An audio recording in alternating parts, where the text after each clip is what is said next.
So if you've been paying attention to boxing, you would know the name Turki Alishiki in the past year or so. He is basically the man who's revived boxing just by being a rich fan who wants to pay these boxers to do what they won't do unless a big bag is thrown in their face. For example, Fury fighting Alexander Usyk. He dodged that for like almost 3 years until finally here comes Your Excellency, throws a bag at him so big he can't say no. Usyk's ready the whole time. Finally, he accepts. He still finds a way to call out twice, I believe, maybe 3 times. Finally, we get the fight. What happens is what he knew would happen the whole time. You know, anyways, we're not going to get into that. Turki Alashiki is the reason that fight happened. He's the reason a few other great historic fights have happened in boxing.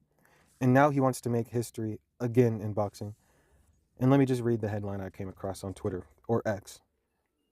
Saudi Arabia's Turki Alashiki is looking to buy Matchroom, Top Rank, PBC, Golden Boy, and Queensberry promotion companies to create a boxing league under one umbrella like the UFC model.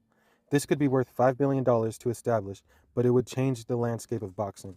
And in my opinion, it would change it for the better, but it would change it for the worse in the way that there would be a monopoly in boxing. And I don't like that. That's one thing I don't like about UFC, aside from the fact that I can watch people's legs get snapped in half, and I'm not trying to see all that.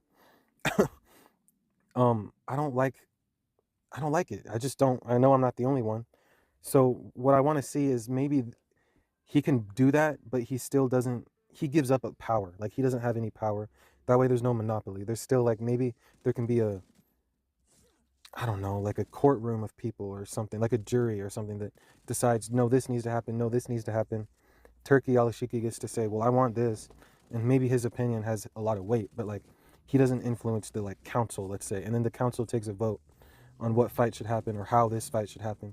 But I do like it in the sense that something like Tyson Fury holding up the heavyweight division by not fighting Alexander Usyk for like 2.5 years and just holding his belt captive, that should not be able to happen in any sport. So I do like the idea that he would be able to eliminate that. I want boxing to be more like misfits boxing, where in the sense where undefeated records are more rare. There's not a lot or any record padding. Okay, you got 10 wins, but you have 4 losses, and they all make sense. And the guy you lost to might be whatever, right? Like I don't like how there's all this record padding. It pays off when you see Deontay Wilder fight the Parker dude and just get his ass whooped because he didn't. All he had to do was have a little bit of skill, and we realized Wilder actually doesn't have any skill because he didn't need it. Same with Fury. He's actually not as good as he seems. He's definitely amazing. He's great. But he's not as good as he seems because if he was as good as he seemed, he would have done what we all thought he would have did when he was first dodging the Usyk fight, which is TKO Usyk within 4, 5, 6 rounds. Right? Everyone thought that was going to happen. They just had mad respect for Usyk for even wanting the fight. Usyk knew all along, no, I will be able to probably knock this guy out, which he almost did and arguably should have. So anyways, I'm kind of rambling on. What do y'all think about this news if this video even gets views? I like it, but I wouldn't want it to just be, oh, now Turki Olashiki owns boxing. Like, heck no. It needs to, you know what I mean? But I do like the idea of changing up the sport. The sport needs to be changed. Another thing that needs to be changed is the judging system. I don't know. It just needs to be changed. The fact that, and again, we can talk about Fury versus Usyk. It's on recent memory. The fact that one of the judges gave the win to Fury is like, oh my gosh, I was scoring that fight, and at no point, actually no, there was one point where Fury was winning. It was when he started winning the later rounds. Fury won like 4 or 5 rounds. I can't remember. I'll put my scorecard on the screen because I made one. So that's my scorecard. I had him winning in like round 7 or something by 1 point, and then the next round Usyk starts winning again, and it's a draw, and then Usyk wins. And even if your scorecard doesn't look like mine, it should look similar, and that's just unbiased judging right there.